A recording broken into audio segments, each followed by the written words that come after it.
Hello. For those of you who don't know me, my name is Zach. I also go by Zyra Moon. The Fossils and Archaeology Discord requested a tour of my aquarium, so I figured I would just make it a little world tour while I'm at it. I'm in school for zoology. For those who don't know, I actually work at the zoo. I'll put up a picture of me and my baby princess. Um, I specialize in pachyderms and primates, but especially rhinos. So, I've always loved animals, but dinosaurs have always been my thing. And since we finally updated to 1.18.2, that means we can make a nice looking aquarium. So that was my first section. I'll show you guys the plans for the park as soon as they are actually done. But, you know, I figured I'd make something a little bit out of my wheelhouse, and I hope you all enjoy. So this is the most recent addition, is the Plaza, which is funny because typically I think people would normally make that first. But I've got both of our amphibious large species out. That being said, one of them is not very large. We have two Sarcosuchus in here, and they're both really small. Because I just finished the building last night. Oh, is he coming out? Oh, both of them are right there. You can hear. I think you can hear the other one. We've got our Spinosaurus right here, clearly. She doesn't have a name yet. And I was thinking someone on the Discord requested Amber. I actually really like that one. So maybe at the end of this, I'll swing by and grab a name tag and we can name her. But she does have the Spinosaurus from Jurassic Park 3 texture. You know, I really like how these both turned out.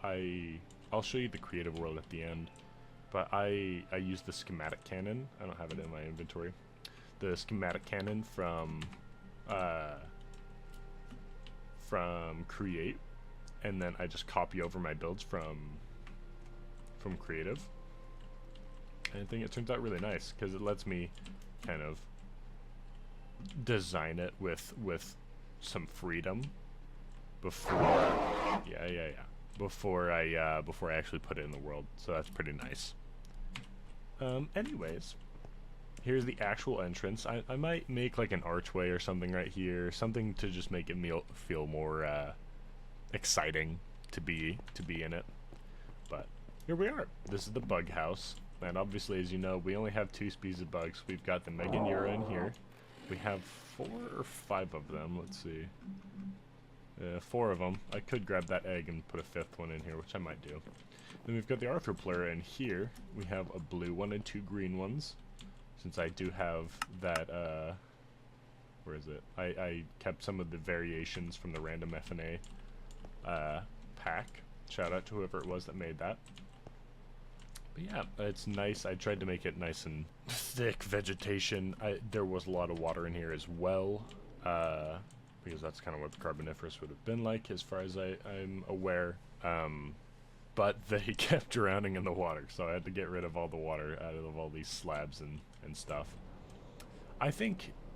Wow, she's loud. I think I may expand. So this whole area, I think I bit off a little bit more than I could chew right off the bat.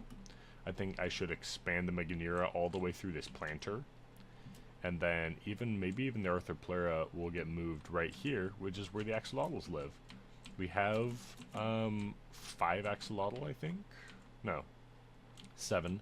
We've got 2 of each color, and then I spawned in the blue one because I wanted the blue one.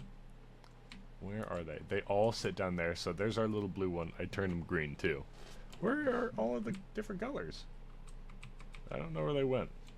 They must have escaped somehow. Or broke into the Dimorphodon Aviary. We've got some ammonites over here that I found on Instagram. I thought they looked really cute, so I added them. And then we've got our little aviary. My local aquarium has kind of like an indoor rainforest sort of thing, and that's kind of the vibe I was going for in here. So we've got our Dimorphodons.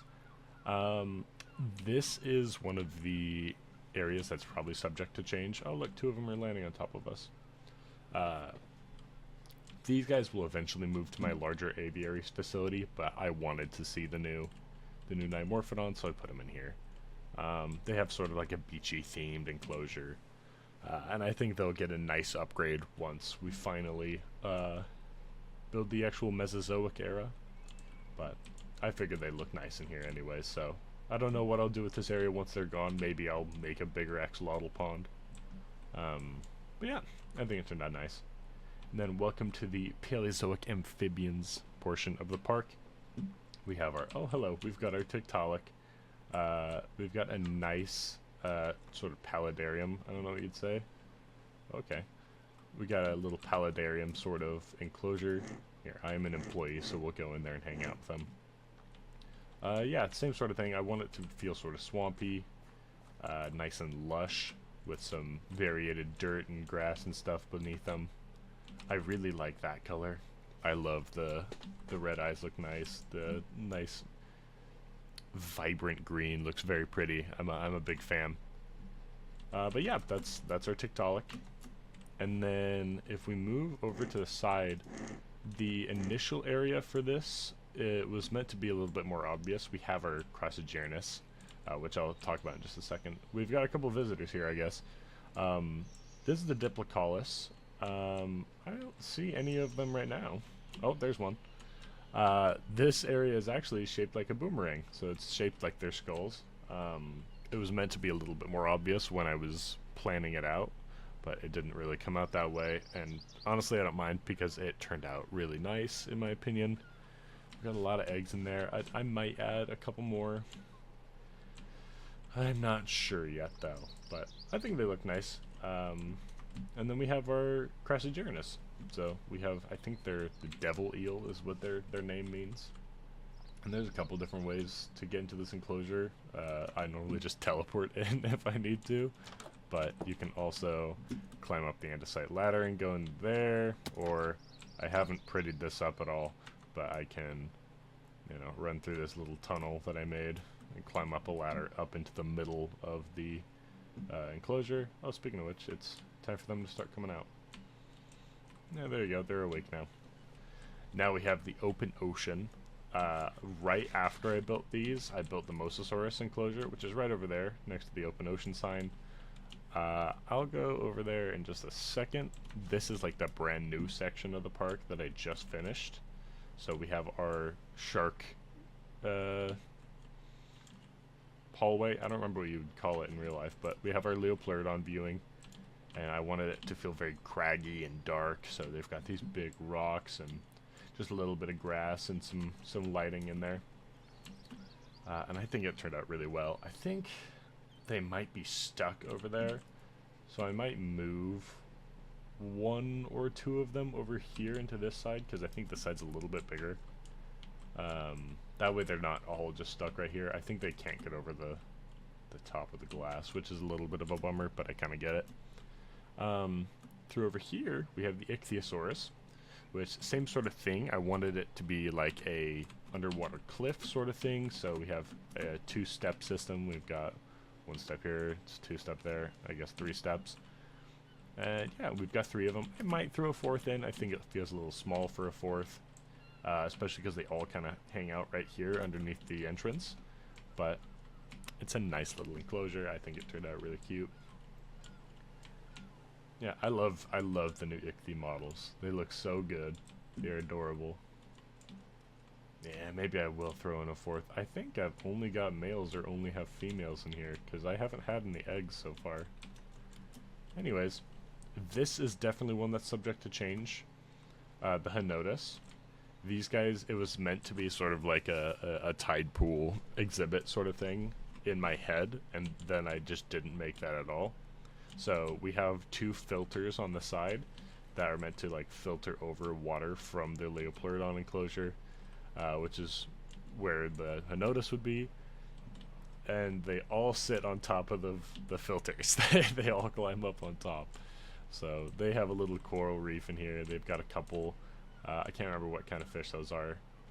But yeah, it's just a nice little area. I like having 4 of them in here, though you only ever see 2 of them because 2 of them are always on top of the filter. But it is what it is. Then if you come over here, you have the plesiosaur enclosure.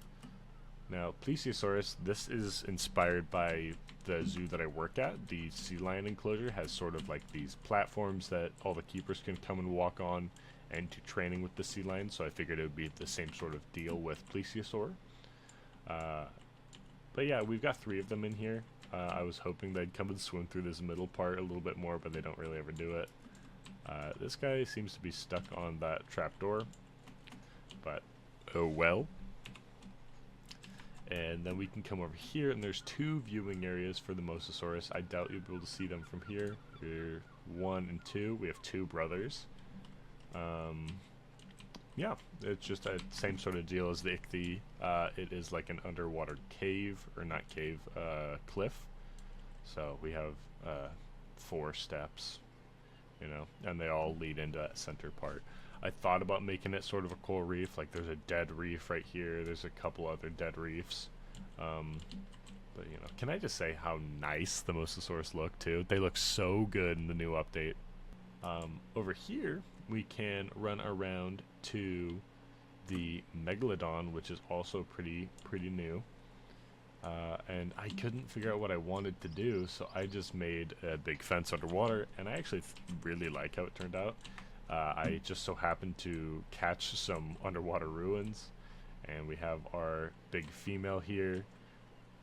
Oh, she's not even fully grown yet. That's crazy. Yeah, she is a big girl. In just the time that I've built the new section. This has all been done in like the last 2 weeks, so everything feels very new to me. And don't worry, guys, I am an employee, so we can go in the staff only. Under construction zone. Eventually this will be where, when the Cedar Mountain update comes, the Hybotus will live. So it's got another 2-stage viewing area. We've got like a backhoe in here, or whatever the hell that is. We've got a bunch of coconut crabs working on the site because they live all around here. And then we end the open ocean section with the Aquiolamna. Aquiolamna is the cute little shark, the little primitive shark. I love them.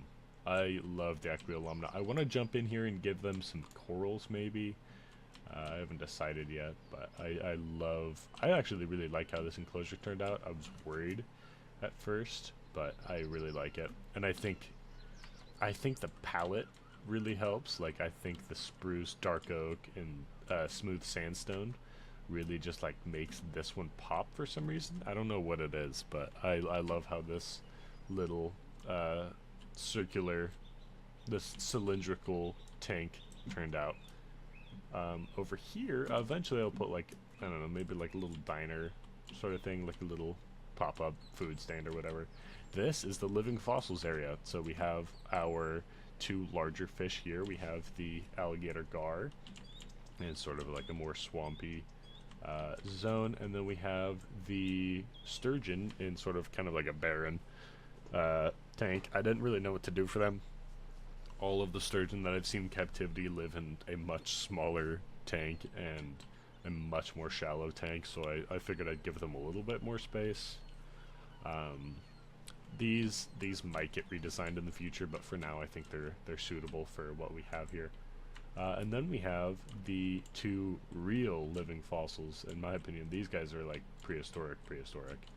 We have the nautilus and their little reef. I just thought it looked cute. I don't think they live in the reefs. I'm pretty sure they live deep underwater. But I thought they looked nice in the reef, and I always build them something for deep underwater where it's just barren, so I figured I'd make something new. And then these guys, the exact opposite. These guys live in caves, and also deep underwater as far as I'm sure. So I built them a nice craggy, dark, gravelly enclosure. And I love the new coelacanth model. They look beautiful. They look so good. But yeah, the living fossil section will eventually lead all the way across this nice bridge that I built over to the Cenozoic area. So this will be the Cenozoic area. This will be the Paleozoic floodplains, so all of our trilobites, the Megalograptus, Edaphosaurus, and Dimetrodon. and they will all lead over into the Mesozoic area. But I'm not sure what my plans are for that quite yet. You know, I like how this bridge turned out. I need to add a little bit more texturing, I think. I added a bunch near the bottom, and then, like, none up at the top. So I need to jump through and do that later. One of the other things that might change in this area is the axolotls might come over here.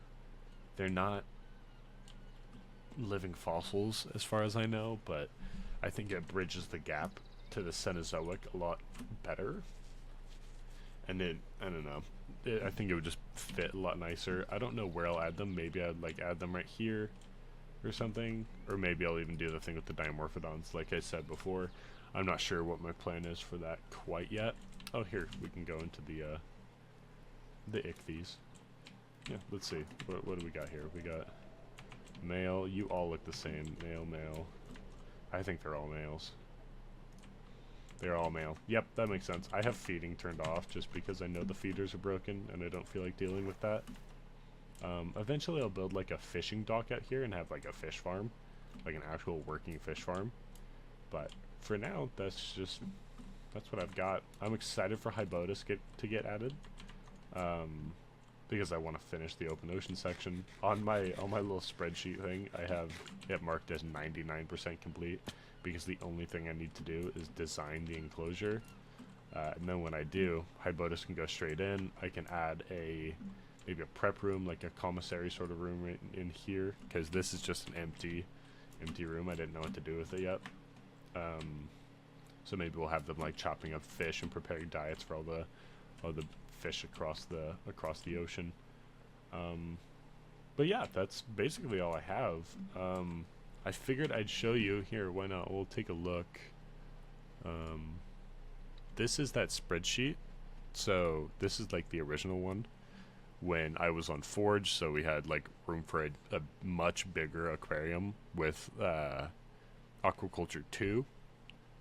And I think it was Untamed Wilds. I ended up changing. I went over to Fabric because I thought I was going to make a lot more videos on this world, and I didn't end up making any. So it is what it is. But this was the old. Even then, I was still planning on adding the Cedar Mountain update. But since then, I've updated it, and it looks a lot nicer. So as you can see, we have completed everything in the aquarium, minus Hybotus, which is technically completed. And next is the Paleozoic floodplains, because I've never built anything for Paleozoic animals, so I'm really excited to start that. And then the actual Mesozoic area is split into 4 areas, technically. I consider it 3, because these 2 are basically going to be the same area. We have the Cretaceous and the Jurassic, so we'll have a habitat that looks split up for Diplodocus and Allosaurus. Then we'll have some of our theropods, which will kind of be nearby the Allosaurus. We'll have a mixed enclosure with Stegosaurus and Dryosaurus, and then we'll have a nice big opening enclosure, which will probably be the first one after the Dimetrodon and Dilophosaurus. That way you get this big reveal, sort of like in Jurassic Park with the Brachiosaurus. I'm really excited to build that. And then, you know, obviously I'm planning for Acrocanthosaurus. I'm excited for the rest of the Thyreophorans to get added. That way we have 4 of them instead of just these 2. I do love the model Frankylosaurus though, especially the baby. I'm really excited to get an Anky. I might even stunt one's growth just because I love the baby so much. I'm not sure what I'm going to do with all of these. I might do a big, like, open enclosure sort of thing that everyone else does, but I like the idea of having a different enclosure for every animal, like especially for things that are so closely related, like the ceratopsians. I think it would be cool to have sort of an evolutionary walkthrough where, you know, you go through Psittacosaurus, Protoceratops, Pachyrhinosaurus, and Triceratops all in order, and you know, you learn about how they've evolved these features over time. I think that'd be really cool. Obviously, I stole this idea from Chaotic Craft, the Raptor House, or as I used to call it, the Small Theropod Building, because most of these aren't actually raptors. But I guess now it's like 50-50 with the Utah raptor being added. So I'll have like a half indoor, partially outdoor area. I might even add serene seasons, so I have a reason to build like an outdoor and an indoor area. So like, for example, I don't know, maybe maybe Velociraptor, because they were in Mongolian deserts, they weren't accustomed to winter, so they'll have an indoor area and I'll shut the door to the outdoors with a big create gate. That way they can't go out there during the winter and they have a nice warm indoor area. But I'm not sure yet. I don't know how if I'll add any park management to my thing. I had someone on Discord ask me what the T's are. These are like sort of my way of classifying things. So like, for example, the fragile species, most of the amphibians were going to be considered fragile, but I considered them too dangerous to humans to be considered fragile, because they are fragile, but I think that they would be too dangerous to be considered a T0. Like Diplocaulus isn't a super dangerous species. Like, it could probably hurt you, but if you're careful not, you would do more damage to it. And then I figured that's the same reason with these guys. I know that trilobites are probably extremely hardy, like a lot of other crab species are, but I think the water conditions and making sure the pH levels and whatever else are exactly what they need is what would make them a T0, like a really fragile species. And then, you know, on the exact opposite side is something that would be considered an apex predator, or something that you should not be near or in their enclosure at any time as long as they have access. So obviously like our Allosaurus, or large theropods, and our Mosasaur, and where are they? Megalodon and Mosasaurus. But things like Thyreophorans, like Stegosaurus and Ankylosaurus, I work with rhinos.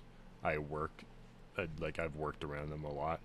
So I might even change the Pechyrhinosaurus and Triceratops to protective engagement, because you are able to interact with what could potentially be an extremely dangerous animal through the fence, which is pretty fun. And then below here, I have the, as you could probably tell, we're missing Confucius hornets, and it's because it'll live in my greenhouse. So I wanted to have a way to classify all of the different, what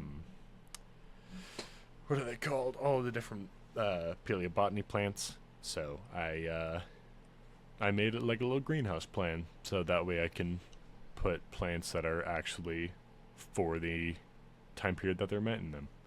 So if you enjoyed this, let me know. Tell me in the comments if you want me to make more videos or like time lapses or something. I could download the replay mod and figure that out. But thank you so much for watching. I'll see you later.